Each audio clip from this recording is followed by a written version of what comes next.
Hello, hello, hello. This is Dr. Bad Vibes. I have news not from Florida for a change, but from our neighbors to the north, Canada, which most of us American citizens know nothing about, even though they're right there. We do so much Florida news, I figured let's just throw in some Canadian news. We don't hear much about Canada here in the US, which is odd, as close as we are. Like, personally, I know very little about Canada. It's like they're right there and we don't, it's like we don't interact. All right, so a hockey game breaks out after a massive pileup on Quebec Highway. That does sound very Canadian. So this was on Yahoo a while back. Allow me to dust off my cliche game for a second and remind you all that with great adversity comes great opportunity, or something like that. A group of people involved in a massive pileup on Highway 40 near L'Assomption, Quebec, about 45 kilometers northeast of Montreal, turned a pretty garbage situation into a much more pleasant one Sunday morning when an impromptu game of hockey broke out as travelers waited for emergency crews to reopen the road. That's hilarious. So we got a video here. Everybody just happened to have hockey sticks and a puck. I don't know why it went upside down, but okay. Oh, that's funny. That's so annoying. I've had that happen on the interstate before. It's like something so crazy happened that it just shut everything down. And I remember like just turning my car off and like sitting on the guardrail and like I think I had a basketball and I was just like dribbling a basketball for like an hour before finally like things started to happen. So outside of the hockey game, several people suffered minor injuries as a result of the accident, which caused the highway to be closed for several hours, as between an estimated 40 and 50 cars were involved in the enormous collision. Wow. Yeah, that's a pretty Canadian thing to do, eh? Sorry, we're going to play hockey. That's funny. Thanks for sending that in. Yeah, does everybody just have a hockey stick and puck on them at all times? All right, this was good too. This one, more Canadian stuff, also sent in by Tracelyn. But we've got a story about the most Canadian car thief ever. He returns a stolen vehicle with a full tank of gas. So carjackings usually don't end with the alleged thief returning the vehicle with a full tank of gas, but that's exactly what happened in Nova Scotia this past weekend. Well, this is an old story, but back then. So according to the Royal Canadian Mounted Police, a woman called police on December 9th to report their vehicle had been stolen from a parking lot. The owner of the vehicle said that she parked next to an identical vehicle that she was driving. When she returned back from her shopping, her vehicle was gone.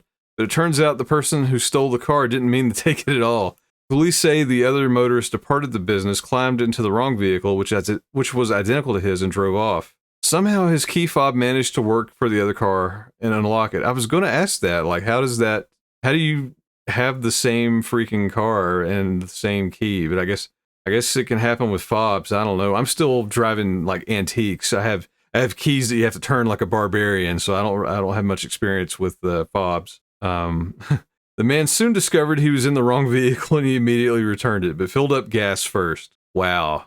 That is a very, very Canadian story. The owner of the vehicle then reimbursed him for the gas and all was well. Wow, that's like double Canadian. Talk about the most Canadian car theft ever. They're like, oh, sorry.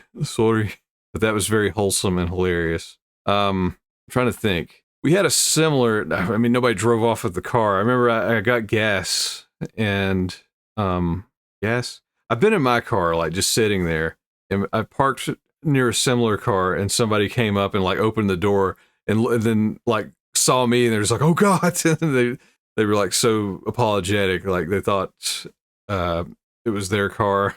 And I feel like I've done that too. Like I think I was at a gas station and I walked up to another car that was almost identical to mine, and I was like, and then there's somebody sitting there looking at me. I'm like, oh, sorry, and I pointed at mine. And they're like, oh, I'm like, yeah, but that's hilarious.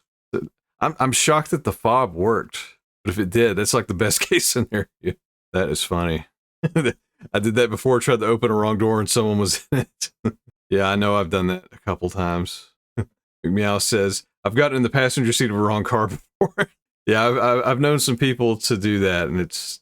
Luckily, every story I've heard, everybody's been cool about it. They just laugh. I'm trying to think. I feel like I have a story. It must have been like a friend, or I'd remember it more clearly.